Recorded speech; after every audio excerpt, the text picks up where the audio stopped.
Hi ಎಲ್ಲರಿಗೂ weight loss ಮಾಡ್ಕೋಬೇಕು, ಹೆಲ್ದಿಯಾಗಿ ತಿನ್ನಬೇಕು, ಹಾಗೆ ಡಯಾಬಿಟಿಸ್ ಇರೋರ್ಗೂ ಸಹ ಯೂಸ್ ಆಗುವಂಥ ದೋಸೆ ಮಾಡೋದಕ್ಕೆ ಮೊದಲು 1 ಕಪ್ ಆರ್ಕ ಮಿಲೆಟು, 1 ಕಪ್ ನವಣೆ, 1 ಕಪ್ ರಾಗಿ, ಹಾಗೆ 1 ಕಪ್ ಅಷ್ಟು ಅಕ್ಕಿ, 1 ಕಪ್ ಉದ್ದಿನ ಕಾಳು, ಹಾಗೆ ಅರ್ಧ ಕಪ್ ಅವಲಕ್ಕಿನ ಸೇರಿಸ್ಕೊಂಡು ಚೆನ್ನಾಗಿ ವಾಶ್ ಮಾಡಿ 6 ರಿಂದ 8 ಗಂಟೆ ಕಾಲ ನೆನೆಸಿಟ್ಕೋಬೇಕು. ಇದೆಲ್ಲ ಚೆನ್ನಾಗಿ ನೆಂದ್ಮೇಲೆ ನುಣ್ಣಗೆ ರುಬ್ಕೋಬೇಕು. ಮಿಕ್ಸಿಯಲ್ಲಿ ರುಬ್ಬೋದಾದರೆ ಕೋಲ್ಡ್ ವಾಟರ್ ಹಾಕಿ ರುಬ್ಕೊಂಡ್ರೆ ಹಿಟ್ಟು ಬಿಸಿ ಬರೋದಿಲ್ಲ, ದೋಸೆ ಚೆನ್ನಾಗಿ ಬರುತ್ತೆ.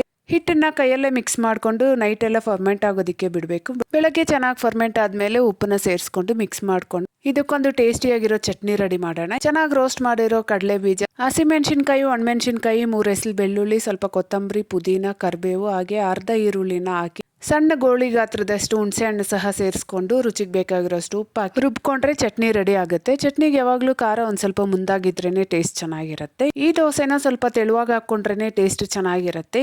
ಇಷ್ಟ ಆಗಿದ್ರೆ ವಿಡಿಯೋಗೊಂದು ಲೈಕ್ ಕೊಡಿರಿ, ಹಾಗೆ ಚಾನಲ್ನ ಸಬ್ಸ್ಕ್ರೈಬ್ ಮಾಡಿ ಸಪೋರ್ಟ್ ಮಾಡಿ. ಬಾಯ್ ಬಾಯ್.